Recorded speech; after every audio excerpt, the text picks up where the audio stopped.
રાજકોટ થોરાળા વિસ્તારમાં આતંક મચાવનાર ઓડિયા ગેંગ સામે ગુજસીટોક હેઠળ કાર્યવાહી ગેંગ લીડર અવેશ અયુબ ઓડિયા હાલ જેલમાં છે।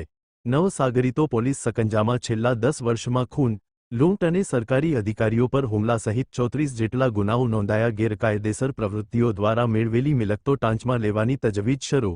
અહેવાલ સંજય પોપટ। माननीय सीपी सर ब्रजेश कुमार जासर और additional CP sir Mahendra Bagaria sir द्वारा राजकोट शहर में वारंवार गुनाखोरी करता आरोपीओं की ओळख करी एमने जे टोळकी है एमना विरुद्ध कड़क में कड़क पगला लेवा माटे क्राइम ब्रांच ने सूचना करवामां आवेल हती।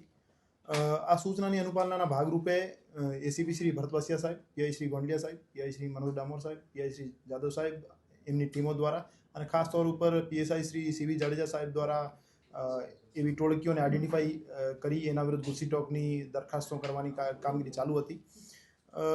आजे थोराळा पोलीस स्टेशन विस्तार में छेल्ला घणा समयथी आतंक मचावनार ओडिया गैंग विरुद्ध गुजसीटोकनी फरियाद दाखल करवामां आवेल छे।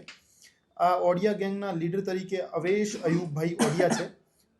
ए अने एमना सागरीतो साथे मळीने छेल्ला 10 वर्ष में खूननी कोशिश, इजाओ, अपहरण, लूट, सरकारी अधिकारी पर हुमलो जेवा कुल 34 गुना आ गैंग द्वारा आचरेल छे અને એમાંથી 15 જેવા ગુના જે છે ગંભીર પ્રકારના છે, જેમાં ખૂનની કોશિશ, લૂંટ, અપહરણ ઇત્યાદિ છે।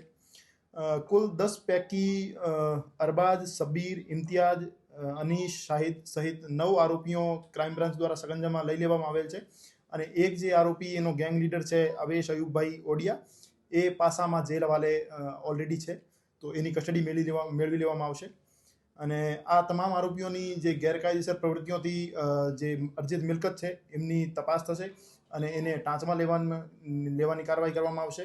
આ સિવાય એમને રાજ્યની અલગ અલગ જેલોમાં ધકેલી દેવામાં આવશે અને આવનાર દિવસોમાં પણ બીજી ગેંગોને આઈડેન્ટિફાઈ કરી લેવામાં આવેલ છે, એને રડારમાં લઈ લેવામાં આવેલ છે અને એના વિરુદ્ધ પણ ગુજસીટોકની કાર્યવાહી થશે।